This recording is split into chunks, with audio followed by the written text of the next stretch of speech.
welcome Christopher.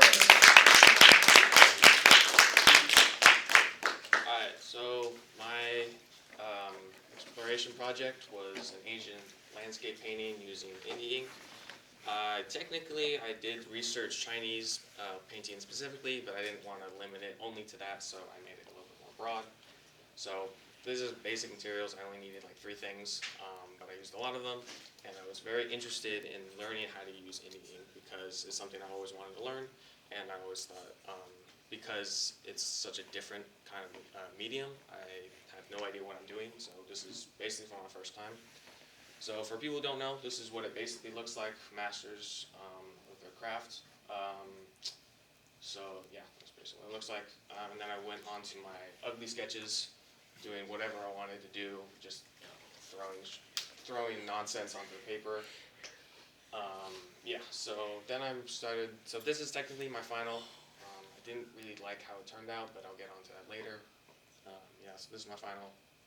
And this is these are the things I learned. I did a lot of trial and error on these.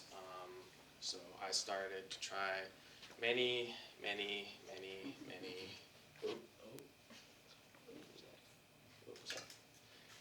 Oh, there's my final. Oh, again and again and again.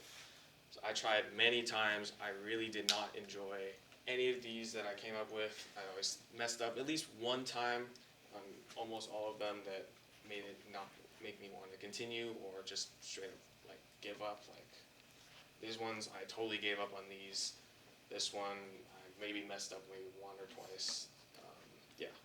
So I did learn a lot of strategies when painting these. I learned dry brush and water, bleeding, split brush, and boulder lines. So for here, boulder lines is what I call when you initially dunk your brush into the ink and you get those really rich black lines that you can see when I'm outlining some of the mountains, and then you go in and then you shape some of the other parts, and then I use dry brushing to use the texture on the side of the mountains.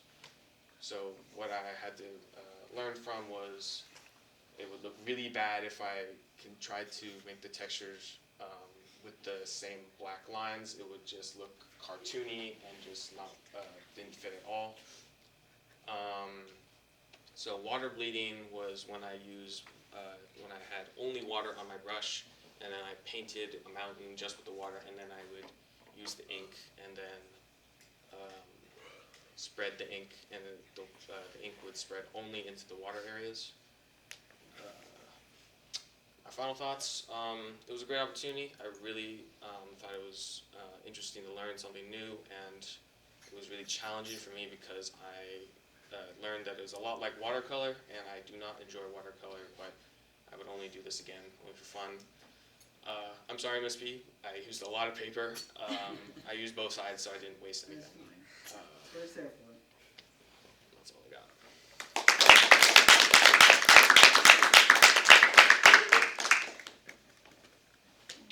One of these is hung on my wall, and it looks like that. Oh. Okay. So, good, rock on, good job. I really like it. Like seeing you have like 3 different ones every class is like, wow, you're really dedicated. Like, and then it always like ends up looking good. Yeah. I was surprised when you were saying that you didn't like them, like some of the like draft ones, because they honestly all looked like masterpieces to me. So I think even the ones that you said that you didn't like all looked really amazing. I watched the video of someone who's been doing it for like 20 years, and I thought it'd be easy to do, but it wouldn't turn out anything like that at all. But it's okay. I liked all the little things you added, like the flamingos and like the bridges and all the little waterfalls. And how did you like decide like the makeup of all of the images? I literally just picked a couple mountain designs and just threw them together multiple times. It probably wouldn't have looked a lot differently if I actually used a reference photo. Let's just come You on. want to show this to Maria? No. If you had like one more week, what would you do? Are you happy with your final project? No, but I would probably probably try again a few more times if I had another week. Not quite sure. Not quite sure what I would do differently. I think I would research some more videos on different people who did more step-by-step videos of it. Will you ever learn to love your work? Maybe, we'll see. It's like anything that takes time, right? You just gotta kind of grow into it. In the beginning, it's hard for anybody, for anything. But once you do it more and more often, I think you'll hopefully become, come to like it, and it becomes calming to you, probably. Your work is like really beautiful, even though you don't like it, I don't understand why you don't like it, but every single one of them like really good, and that also remind me of my high school years. I fell in love with Asian paintings, and I'm suggesting one little thing you're missing is all of the masters. It's called the red stamp. Have you ever seen the stamp? Yeah. It's a signature for the Asian painting that the masters they have also the red little. Yeah. Chop. Yeah. I have one of those. little You should have stamp done you can it. make it with a